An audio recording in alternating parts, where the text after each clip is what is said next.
The tradition of sending a love token on Valentine's Day has been around for hundreds of years, but with the introduction of cheap paper and printing, the Victorians were able to turn this tradition into the more familiar concept that we know today, and the sending of Valentine's cards became the fashion.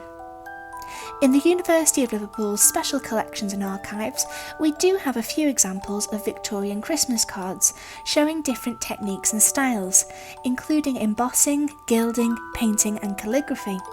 And we know from other sources that using paper lace and pressed flowers were also used in designs. Flowers were a common motif in the Victorian era, and each one would have a different meaning. The blue forget-me-nots would have been an ideal flower for a Valentine's Day card, while roses symbolised love, chrysanthemums were for friendship, and the baby's breath can be linked to the popular lace patterns. In the collection, we also have a Victorian photograph album that has been illustrated by hand with flowers and animals, and we will be using this today as inspiration for our Valentine's Day greetings cards. If you would like to use pressed flowers in your Valentine's card design, the best thing to do is to start ahead of time. Select the flowers that you would like to use and then place them under some heavy objects. I have placed some of my flowers under some heavy books, and I'll leave them there for around 3 to 5 days until they've dried out and the flowers have flattened completely. There are 2 ways that you can incorporate the popular lace pattern design in your card. The first is to take a paper doily and to use this as a stencil. Pop it over the top of your card, take some paint and dab the paint over the top of the lace pattern and carefully peel it away. You will then reveal the lace pattern that has now appeared on your card, and you can leave this to dry. You can also use some more modern materials and collage ideas, such as stickers for borders and for adding text.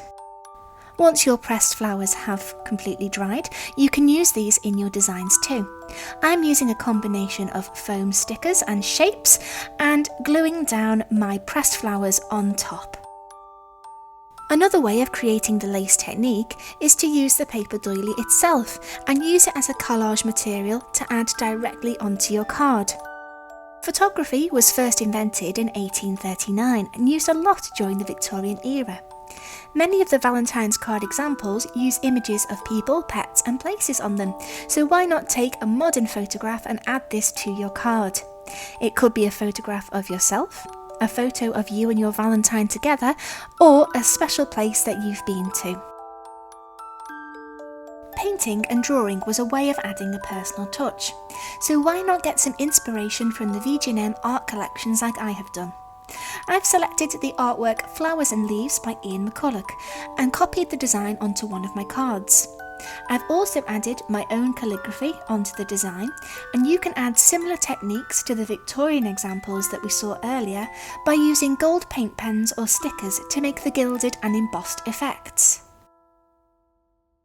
However you choose to decorate your Victorian-inspired Valentine's Day cards, we hope that you enjoy this craft. We'd love to see what you produce, so don't forget to use the hashtag VGM at home. Happy Valentine's Day from the VG&M.